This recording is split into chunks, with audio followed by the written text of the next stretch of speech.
Hello everyone, myself Suhas Kumar Suman. Currently I'm doing MBBS from Government Vellore Medical College Vellore, Tamil Nadu. और आज हम बात करने वाले हैं नर्वस सिस्टम के बारे में। ठीक है, हम इससे पहले एनिमल किंगडम खत्म कर चुके हैं।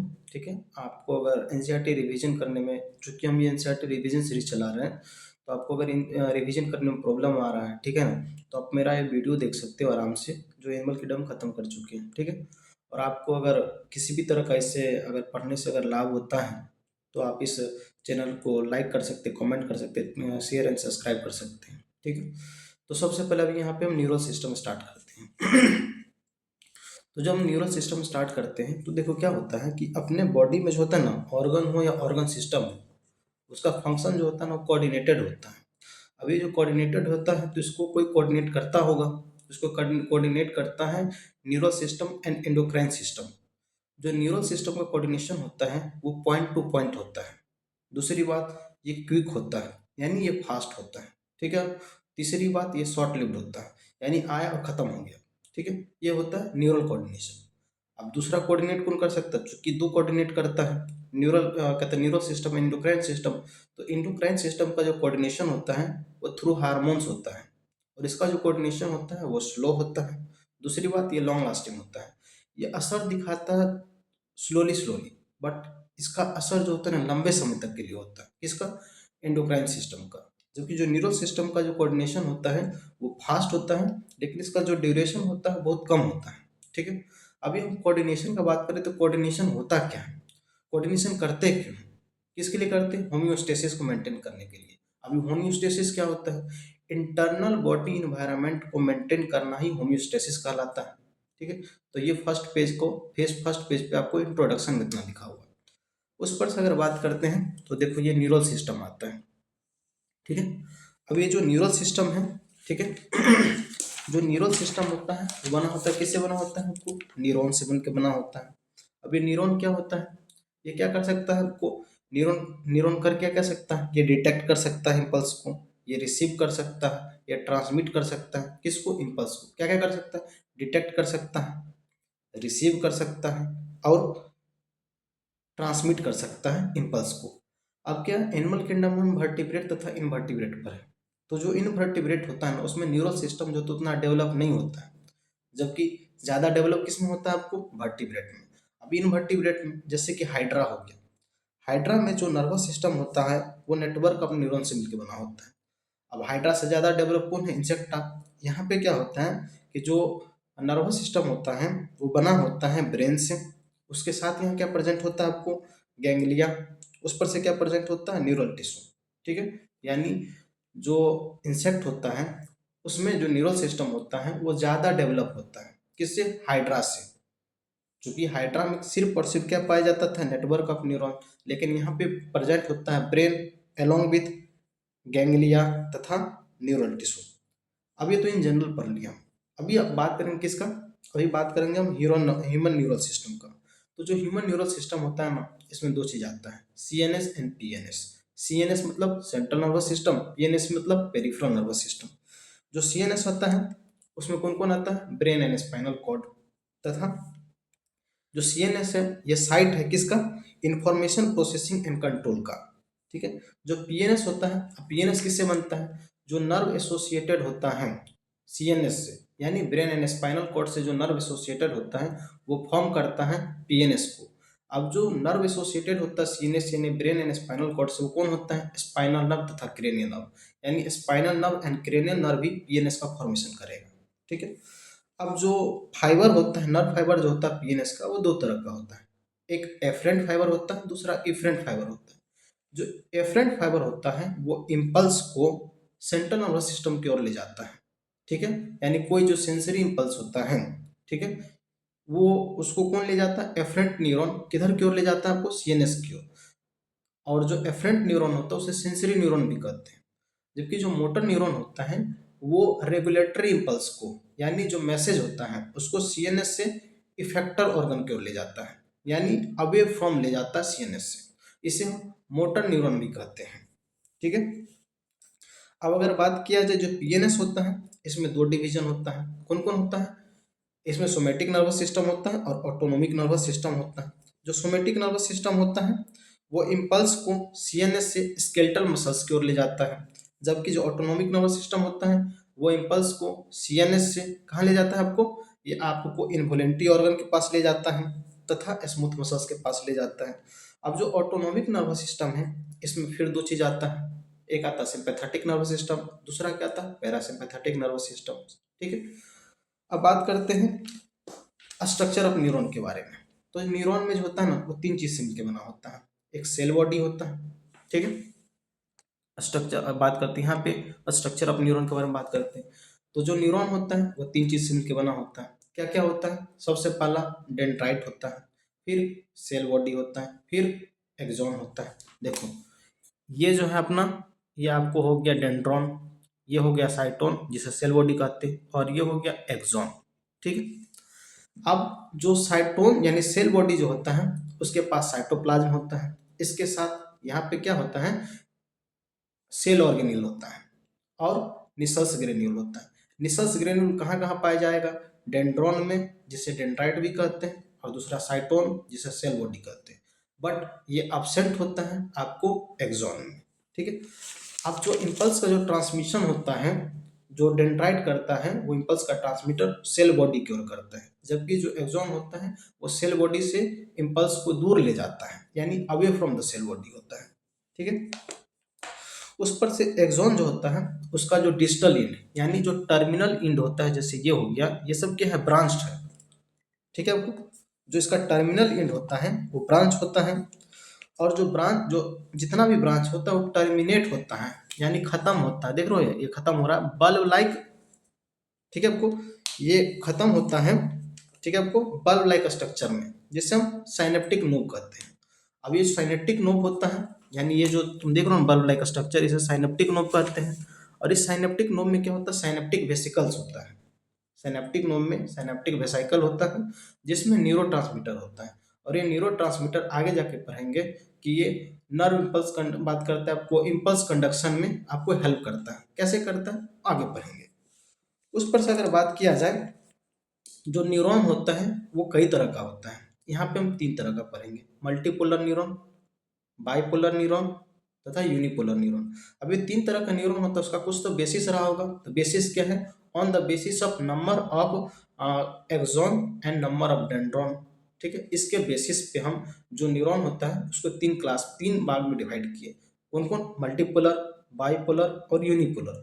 जो मल्टीपोलर न्यूरॉन होता है उसके पास एक एक्सॉन होता है तथा दो या दो से ज्यादा डेंड्रॉन यानी डेंड्राइट होता है, और ये कहाँ पाया जाता है सेरिब्रल कॉर्टेक्स में।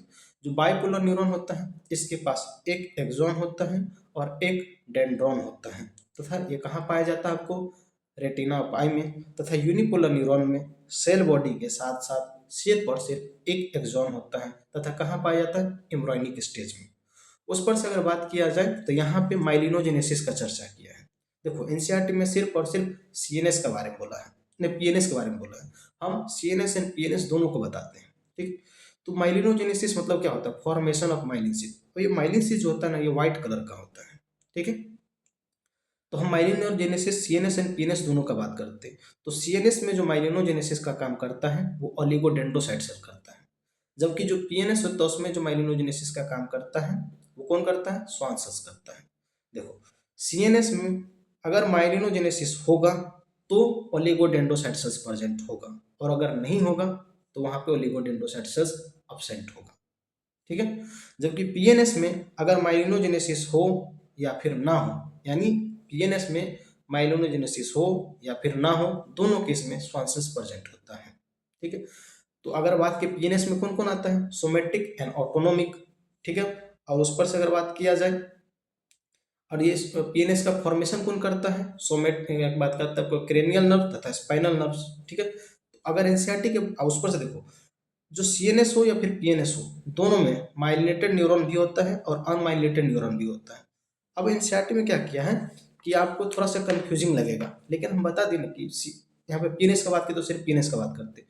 तो पीएनएस किससे बनता है, सोमेटिक और ऑटोनोमिक नर्वस सिस्टम, इसका दो पार्ट है। ठीक है, और ये बनता किससे है, क्रेनियल नर्व तथा स्पाइनल नर्व से। तो अगर बोला जाए कि माइलिनेटेड नर्व फाइबर कहाँ प्रेजेंट होता है, तो बोलेंगे किस में होता है आपको, क्रेनियल नर्व तथा स्पाइनल नर्व में।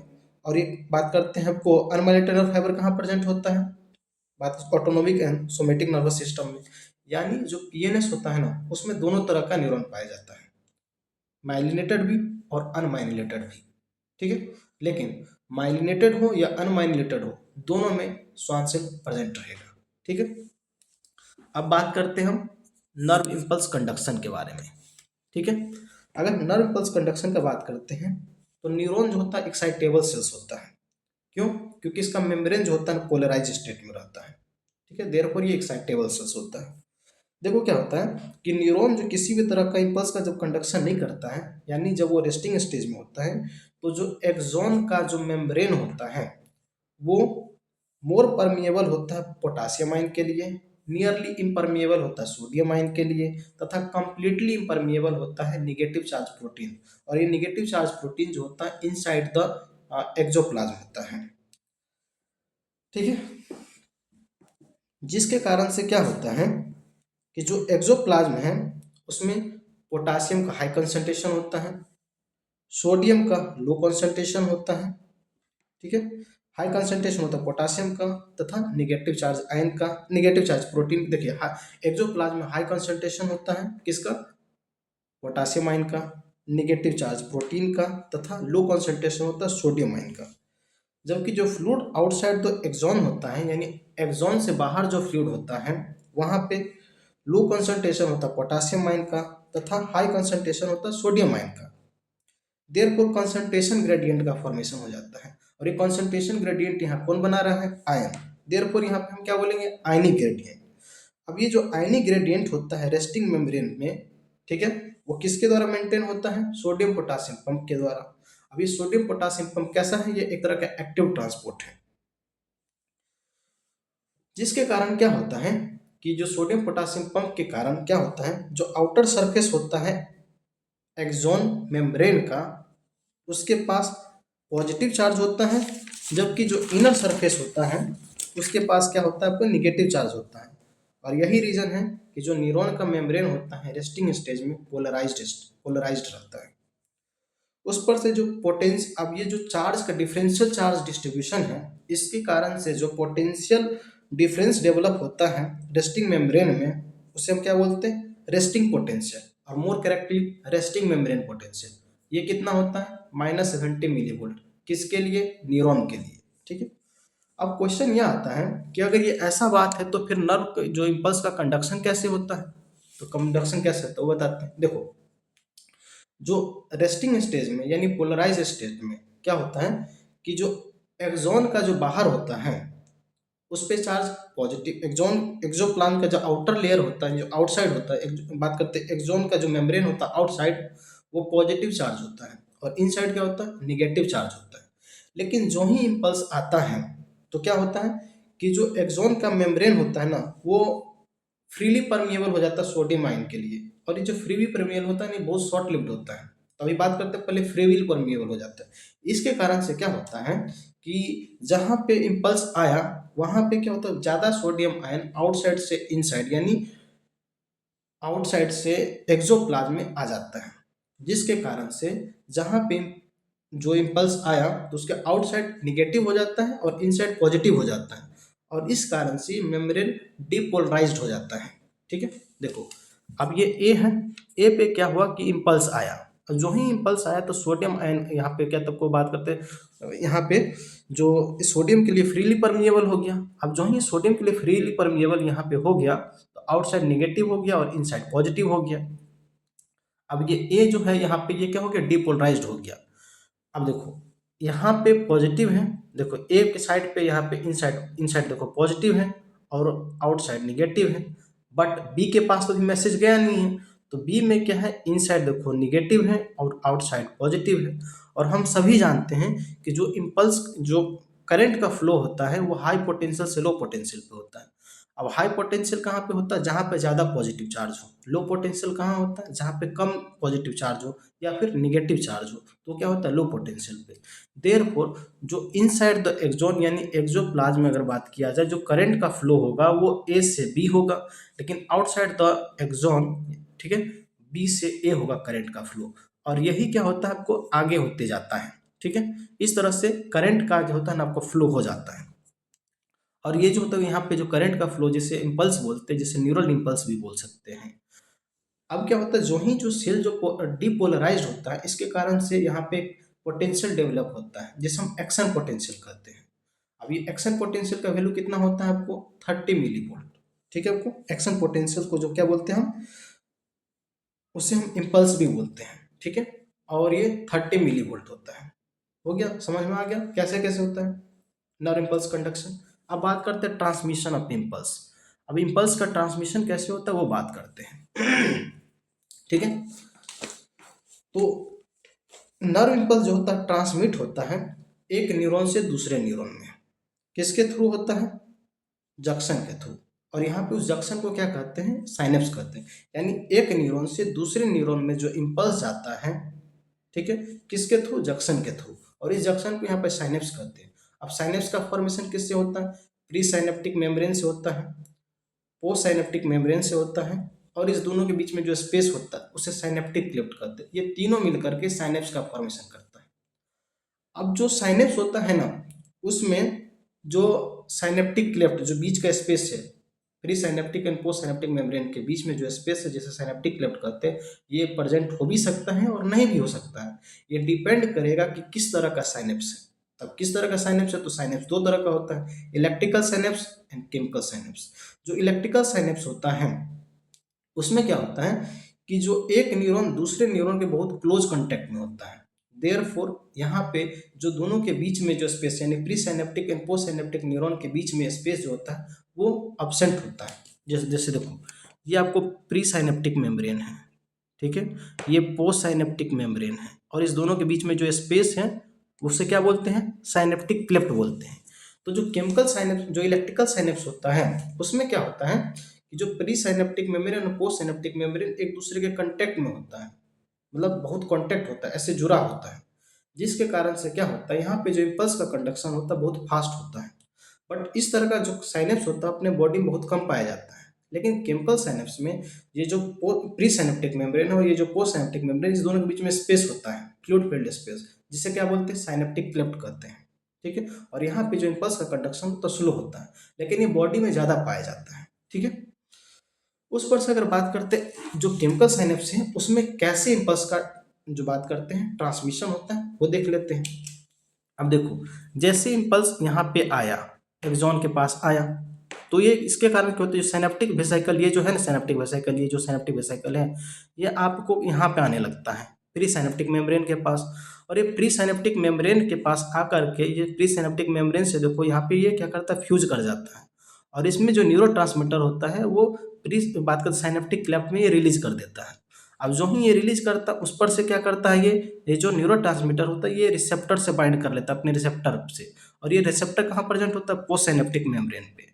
अब जो ही ये रिसेप्टर से बाइंड करता है उसके कारण क्या होता है, यहाँ पे आयन चैनल क्या होता है, यहाँ पे आयन चैनल क्या होता है आपको ओपन हो जाता है। अब जो आयन चैनल ओपन होता है तो जिसके कारण एंट्री ऑफ आयन होता है, और ये एंट्री ऑफ आयन होता है इसके कारण से एक न्यू पोटेंशियल जनरेट करता है, इसके कारण से एक न्यू पोटेंशियल जनरेट हो जाता है। और ये जो न्यू पोटेंशियल होता है वो क्या हो सकता है, या तो एक्साइटेटरी हो सकता है या तो इनहिबिटरी हो सकता है। एक्साइटेटरी मतलब हो गया कि इम्पल्स को आगे जाने देगा, और इनहिबिटरी मतलब हो गया इम्पल्स को वहीं पे खत्म कर देगा, यानी उसको वहीं पे मार देगा। ठीक है, यह डायग्राम भी याद होना चाहिए। इस तरह से इम्पल्स का ट्रांसमिशन एक न्यूरॉन से दूसरे न्यूरॉन में होता है। ठीक है, अब बात करेंगे हम किसका, सेंट्रल नर्वस सिस्टम का। ठीक है, सेंट्रल नर्वस सिस्टम में कौन आता है, ब्रेन एंड स्पाइनल कॉर्ड। यहाँ पे हम सिर्फ और सिर्फ ब्रेन के बारे में बात करेंगे। ठीक है, स्पाइनल कॉर्ड का यहाँ पे चर्चा बहुत कम करेंगे, मतलब नहीं करेंगे, समझ लो।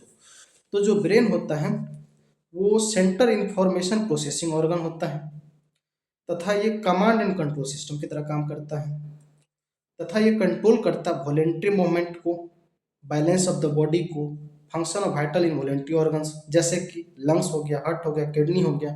ये थर्मो रेगुलेशन को कंट्रोल करता है, ये हंगर को कंट्रोल करता है, ये थ्रस्ट को कंट्रोल करता है, ये सार्केडियन रिदम को कंट्रोल करता है, तथा activity of several endocrine gland को कंट्रोल करता है, ह्यूमन बिहेवियर को कंट्रोल करता है। ठीक है, उस पर से ये साइट है for the processing of vision, दूसरा हियरिंग, तीसरा स्पीच, चौथा मेमोरी, पांचवा इंटेलिजेंसी, इमोशन एंड थॉट, इस सब का ये साइट है। ठीक है, उस पर से जो अपना ब्रेन होता है वो किसके कहाँ प्रेजेंट होता है, ये आपको स्कल, ये जो है ना स्कल, ठीक है, इस स्कल के अंदर प्रेजेंट होता है ब्रेन। अब स्कल यानी ब्रेन को प्रोटेक्ट करता है, स्कल के अंदर भी जो ब्रेन होता है ना वो 3 लेयर से प्रोटेक्टेड होता है। 3 लेयर, उस लेयर को कंबाइंडली क्या बोलते हैं, तीनों लेयर को क्रेनियल मेनिंजेस बोलते हैं। जो आउटर लेयर होता है उसे ड्यूरामेटर कहते हैं, उससे जो नीचे होता है उसे हम एरेक्नोइड मैटर कहते हैं, और जो ब्रेन के कांटेक्ट में होता है उसे हम पाया मैटर कहते हैं। ठीक है, उस पर से अगर बात किया जाए, ब्रेन में अगर बात किया जाए तो ब्रेन को हम for the easy of study के लिए इसको 3 भाग में डिवाइड किए, फोर ब्रेन, मिड ब्रेन और हाइंड ब्रेन। ठीक है, अब ये डायग्राम भी याद होना चाहिए, अभी इस डायग्राम को हम आगे डिस्कस भी करेंगे। ठीक है, तो इसमें जितना भी ये लेवल्ड है वो सब का सब याद होना चाहिए, क्योंकि कई बार ये डायरेक्ट डायग्राम जो है ना सब पूछ लिया जाता है एग्जाम में। हम चलो अभी सबसे पहले फोर ब्रेन का बात करते हैं। फोर ब्रेन जो होता है ना वो 3 चीज से मिलकर बना होता है, सेरिब्रम, थैलेमस एंड हाइपोथैलेमस। जो सेरिब्रम होता है ना वो 2 सेरिबेलर हेमिस्फीयर से मिलकर बना होता है, that is right and left cerebellar hemispheres. और ये right and left cerebellar hemisphere जो होता है लॉन्गिट्यूडनल डिवाइड होता है। क्या होता है, लॉन्गिट्यूडनली डिवाइड होता है, और ये एक दूसरे से कनेक्टेड होता है by means of track of nerve. ठीक है, किससे जुड़ा होता है आपको, ये जुड़ा होता है by means of track of nerve fibres, जिसे कॉर्पस क्लोसम कहते हैं। और ये जो कॉर्पस क्लोसम होता है ये लार्जेस्ट कमीशन होता है बॉडी का। उस पर से बात करते हैं, जो सेरिब्रम होता है उसका जो आउटर लेयर होता है उसे कॉर्टेक्स कहते हैं, और इनर लेयर जो होता है उसे मेडुला कहते हैं। जो आउटर लेयर कॉर्टेक्स होता है यहाँ पे ग्रे मैटर जो होता है हाई, इसको ग्रे मैटर कहते हैं, क्योंकि यहाँ सेल बॉडी जो होता है ना हाई कंसंट्रेशन पाया जाता है। जबकि जो सेर बात करते हैं जो इनर मेडुला होता है इसके पास क्या होता है, इसे व्हाइट मैटर कहते हैं। क्यों, क्योंकि यहाँ पे जो एक्सॉन होता है यहाँ पे हाई कंसंट्रेशन में होता है। वैसे व्हाइट मैटर क्यों कहते हैं, क्योंकि जो एक्सॉन के बाहरी माइलिनोजेनेसिस होता है तो वो उसी के कारण व्हाइट हो जाता है, माइलिन से तो व्हाइट कलर का होता है। देयरफॉर इसे हम जो सेरिब्रल मेडुला होता है उससे हम व्हाइट मैटर कहते हैं, और कॉर्टेक्स को ग्रे मैटर कहते हैं। जो सेरिब्रल कॉर्टेक्स होता है इसके पास मोटर एरिया होता है, सेंसरी एरिया होता है और एसोसिएशन एरिया होता है। जो एसोसिएशन एरिया होता है वो ना ही क्लियरली सेंसरी होता है और ना ही क्लियरली मोटर होता है। ठीक है आपको, तथा जो एसोसिएशन एरिया होता है वो रिस्पॉन्सिबल होता है कुछ फंक्शन के लिए, जैसे कि इंटरसेंसरी एसोसिएशन, मेमोरी तथा कम्युनिकेशन के लिए। ठीक है, उस पर से जो सेरिब्रम होता है ना वो रैप करता है अराउंड थैलेमस। ठीक है, जो कि मेजर कोऑर्डिनेटिंग सेंटर होता है किसके लिए, सेंसरी एंड मोटर सिग्नल के लिए। उस पर से अगर बात किया जाए तो पहले हम बात की सेरिब्रम, दूसरा थैलेमस, अब हाइपोथैलेमस का बात करते हैं। हाइपोथैलेमस कहाँ प्रेजेंट होता है, at the base of the thalamus. ठीक है, हाइपोथैलेमस के पास, हाइपोथैलेमस जो होता है ये बात करते हैं इसके पास कुछ सेंटर होता है जो कि कंट्रोल करता है। ओवरऑल बोले तो जो हाइपोथैलेमस होता है वो कंट्रोल करता है बॉडी टेम्परेचर को, दूसरा अर्ग फॉर ईटिंग, तीसरा ड्रिंकिंग को। इसके पास न्यूरोसेक्रेटरी सेल्स भी होता है जो कि सिक्रेट करता है हार्मोन्स। कोई पूछ दे कौन सा हार्मोन तो बोलना है एडीएच तथा ऑक्सीटोसिन। ठीक है, ये कहाँ पर रहेंगे, एंडोक्राइन में। ठीक है, बट यही बोलती है कौन कौन, एडीएच एंड ऑक्सीटोसिन। कौन सिक्रेट करता है, हाइपोथैलेमस, किससे, न्यूरोसेक्रेटरी सेल्स से। ठीक है, उस पर से अगर बात किया जो जो inner part of cerebral hemispheres होता है तथा group of associated deep structures जैसे कि एमेग्डिला, दूसरा हिपोकैम्पस और भी कुछ चीज़ें, ये सब मिल करके कॉम्प्लेक्स स्ट्रक्चर का फॉर्मेशन करता है जिसे हम लिम्बिक लोब या फिर लिम्बिक सिस्टम भी कहते हैं। ठीक है, उस पर से बात करते हैं लिम्बिक लोब तथा लिम्बिक सिस्टम्स, ये हाइपोथैलेमस के साथ मिल करके ये रेगुलेट करता है, यानी लिम्बिक लोब या लिम्बिक सिस्टम तथा हाइपोथैलेमस ये दोनों मिल करके कंट्रोल करता है किस चीज़ को, सेक्सुअल बिहेवियर को, दूसरा इमोशनल रिएक्शन को यानी इमोशनल बिहेवियर को, तीसरा मोटिवेशन को। अगर हम इमोशनल बिहेवियर या फिर इमोशनल रिएक्शन का अगर बात करते हैं, ठीक है, जैसे कि एक्साइटमेंट हो गया, एक्साइटमेंट भी अपने आप में एक इमोशन है, दूसरा प्लेजर हो गया, तीसरा रेग हो गया, चौथा फियर हो गया। ठीक है, इस तरह से फोर ब्रेन खत्म होता है। अब मिड ब्रेन का बात करते हैं। अब मिड ब्रेन जो होता है, फोर ब्रेन के जस्ट बाद क्या होता है, मिड ब्रेन होता है। तो मिड ब्रेन किसके बीच में होगा, fore brain and hind brain के बीच में। तो फोर ब्रेन में तीन पार्ट था, सेरिब्रम, थैलेमस एंड हाइपोथैलेमस। उसी तरह हाइंड ब्रेन में भी तीन पार्ट होता है, पॉन्स होता है, मेडुला होता है तथा सेरिबेलम होता है।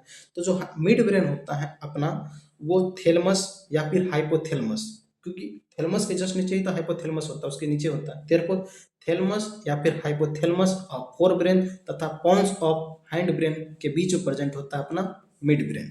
ठीक है।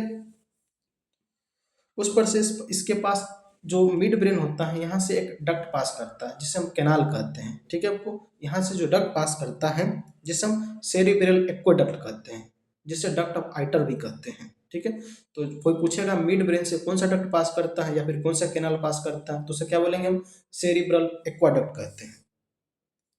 ठीक है आपको, जो डोर्सल पोर्शन होता है मिड ब्रेन का, वो बना होता है फोर राउंड स्वेलिंग से, जिसे हम कॉर्पोरा क्वाड्रिजेमिना कहते हैं। यानी जो मिड ब्रेन का डोर्सल पोर्शन होता है वो बना होता है फोर राउंड स्वेलिंग से। डोर्सल मतलब पीछे, ठीक है, और वेंट्रल मतलब आगे। तो जो डोर्सल पोर्शन होता है मिड ब्रेन का, वो बना होता है फोर राउंड स्वेलिंग से, जिसे हम कॉर्पोरा क्वाड्रिजेमिना कहते हैं। तो इसमें जो टू सुपीरियर कोलिकुलाई होता है, टू इन्फीरियर कोलिकुलाई, जो टू सुपीरियर कोलिकुलाई होता है वो कंट्रोल करता है विजन को। ठीक है। तथा जो टू इन्फीरियर कोलिकुलाई होता है वो कंट्रोल करता है हियरिंग को। ठीक है। अब फोर ब्रेन भी खत्म, मिड ब्रेन भी खत्म, अब हाइंड ब्रेन का बात करते हैं। हाइंड ब्रेन में पहले ही बोल दिए तीन चीज आता है, पॉन्स आता है, मेडुला आता है तथा सेरिबेलम आता है। सबसे पहले हम पॉन्स का बात करते हैं। पॉन्स जो होता है बना होता है फाइबर ट्रैक से, जो कि इंटरकनेक्ट करता है डिफरेंट रीजन ऑफ ब्रेन को। यानी इसके पास जो नर्व फाइबर होता है वो इंटरकनेक्टेड होता है जो ब्रेन का डिफरेंट रीजन होता है उससे। उस पर से अगर बात की जो बात करते जो सेरिबेलम, देखिए जो हाइंड ब्रेन था इसमें तीन चीज आया था, सेरिबेलम, दूसरा पॉन्स, तीसरा मेडुला ऑब्लोंगेटा। सबसे पहले पॉन्स। पॉन्स के पास जो नर्व फाइबर होता है वो इंटरकनेक्ट करता है किससे, डिफरेंट रीजन ऑफ ब्रेन से इंटरकनेक्ट करता है। तथा सेरिबेलम जो होता है उसके पास, तो सबसे पहले पॉन्स का बात कर लिए, वहाँ पे जो नर्व फाइबर होता है वो इंटरकनेक्ट करता है डिफरेंट रीजन ऑफ ब्रेन से। तथा जो उस पर से सेरिबेलम आता है, सेरिबेलम के पास क्या होता है, कॉन्वोल्यूटेड सरफेस होता है। किस लिए होता है, in order to provide additional space for many more neurons. ये किसके पास कॉन्वोल्यूटेड सरफेस होता है, क्योंकि ये प्रोवाइड करता है additional surface for many more neurons, यानी ज़्यादा न्यूरॉन्स को एक जगह कॉन्सेंट्रेट करने के लिए। ठीक है। उस पर से जो मेडुला ऑब्लोंगेटा जो होता है, ठीक है, ये तो इस तरह से खत्म हो गया। अब थर्ड क्या आता है आपको, मेडुला, जिसे मेडुला ऑब्लोंगेटा भी कहते हैं। मेडुला ऑब्लोंगेटा जो होता है वो कनेक्ट होता है किससे, ब्रेन स्पाइनल कॉर्ड से।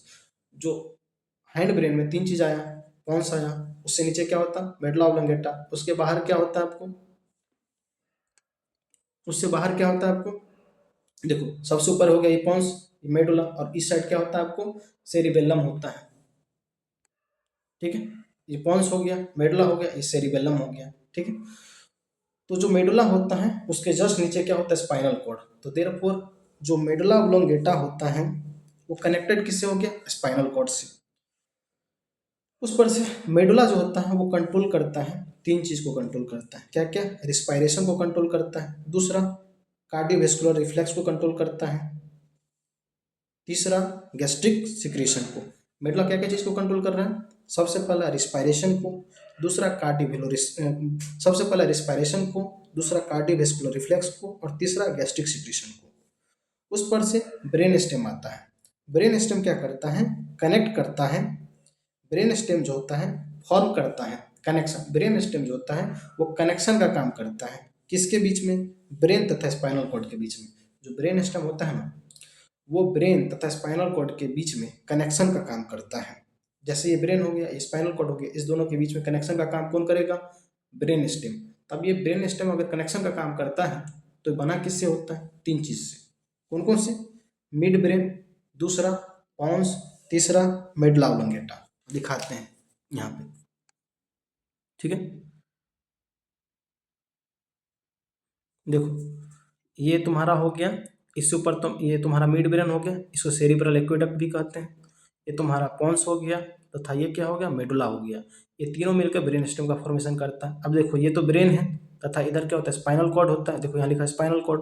तो इस दोनों के बीच में कनेक्शन का काम कौन कर रहा है, इसके मतलब ये ब्रेन तथा स्पाइनल कॉर्ड के बीच में कनेक्शन का काम कौन कर रहा है, ये ब्रेन स्टेम्स।